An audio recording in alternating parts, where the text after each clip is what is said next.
Bonsoir amis de Poker 770.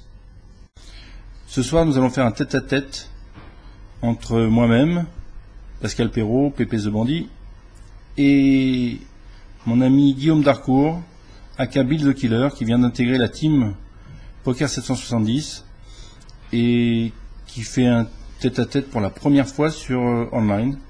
Donc pour lui c'est un exercice intéressant.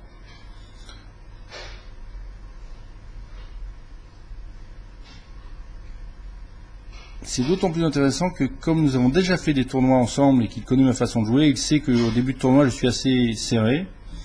Et moi je sais qu'il est très agressif. Donc on va essayer de jouer avec ça. Et j'imagine qu'en début il va attaquer beaucoup de coups, quand moi je vais en passer souvent. Je vais attendre d'avoir une main intéressante pour pouvoir le surrelancer.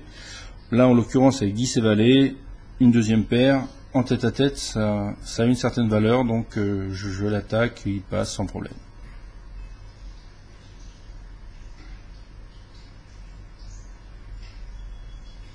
Si c'est 4 de carreau, ça vaut le coup de payer. S'il ne relance pas, j'espère qu'il ne va pas le faire.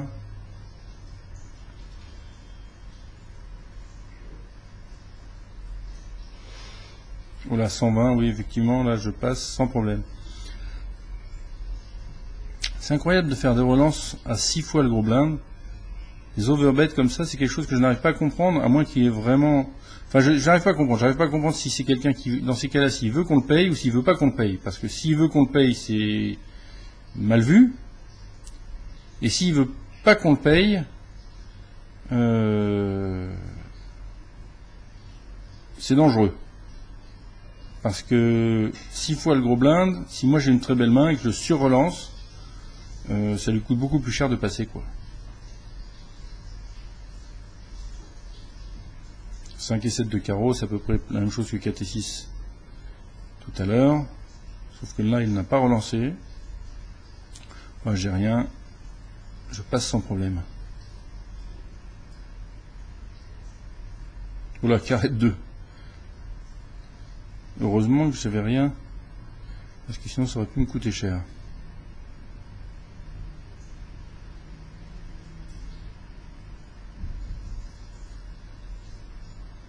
Toujours ce problème des overbets, 4 fois, avec 6 et 5, c'est sûr que je passe.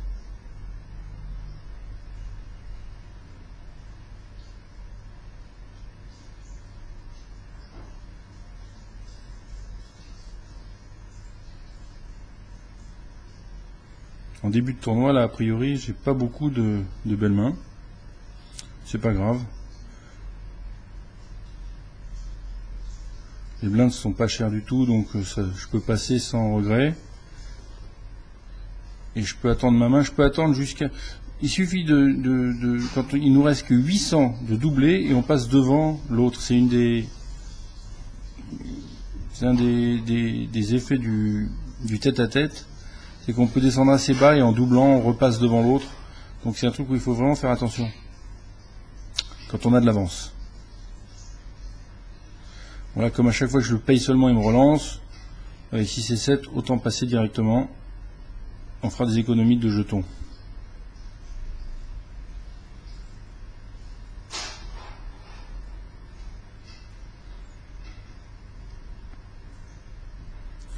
Tiens, pour une fois, je vais payer 2 cartes au-dessus du 7. Deuxième paire, on peut commencer à essayer d'attaquer à hauteur du pot. On verra bien ce qui se passe. Comme il est agressif, il peut essayer de me voler.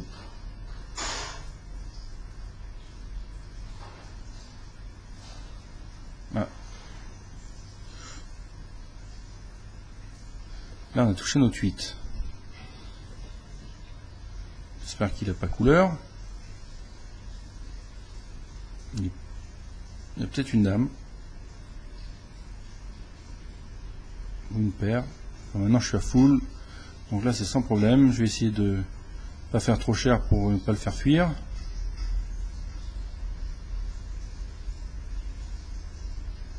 Éventuellement le tenter de me relancer.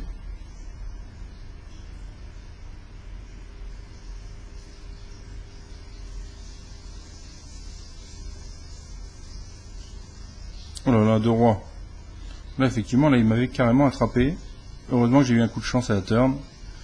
Sinon, c'était refait.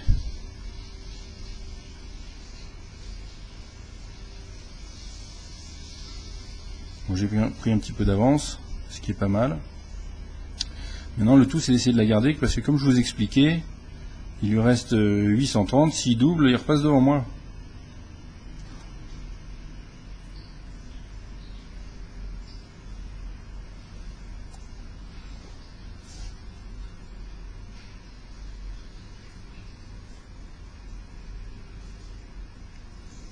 Là, je vais payer parce que mon roi, c'est une valeur, et si des fois je touchais ma flush ou mon tirage au flop, on pourrait essayer d'en tirer avantage. Là, il check. J'aurais pu essayer de voler, mais bon. Maintenant, j'ai touché mon roi.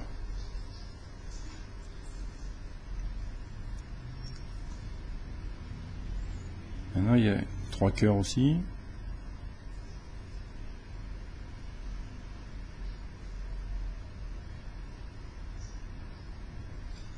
On n'a pas gagné grand-chose.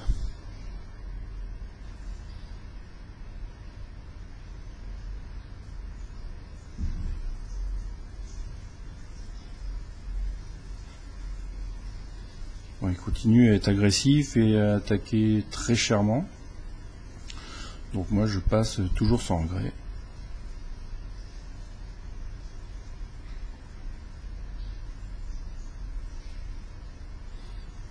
Alors, dans ces moments-là, on est pris entre deux façons de penser. Soit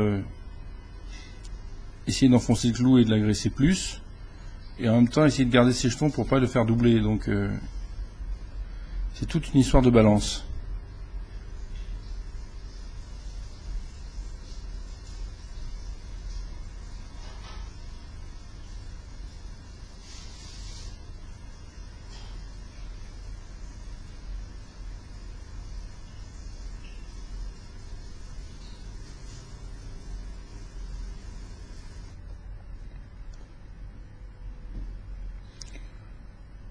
Ouais, j'aurais pu essayer de voler le coup avec le valet, mais ça sert à rien parce que je pense qu'on est gagnant de toutes les façons. Je pense pas qu'il ait ni roi, ni dame, ni as. Donc je pense qu'on était devant. Et si on est payé, on a perdu, donc ça ne sert absolument à rien.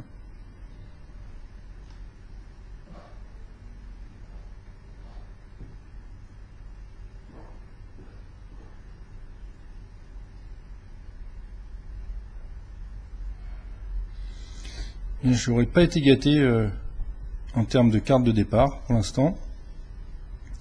Il a eu de meilleures belles cartes au début, j'ai l'impression. Mais j'ai eu des beaux turns. J'ai de l'avance. On va pas se plaindre. Il a touché un carré qui ne lui a servi à rien. J'ai touché un brelan à la turn de 8 qui m'a servi à quelque chose. Ça fait partie de la chance aussi d'un autre côté. Les rencontres. Quand on a du jeu et qu'il n'y a pas de rencontre, c'est pas intéressant.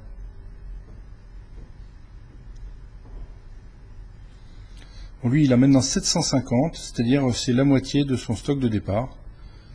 Ça serait bien d'en profiter pour le faire passer en dessous les 750. Comme ça, si des fois il doublait, il serait quand même en dessous de nous. Ben, avec un 4 de pique, on va essayer. On a une quinte dans le ventre. On va essayer de la bluffer, faire un semi-bluff, en espérant qu'il ait As-Roi ou As-Dame ou As-X.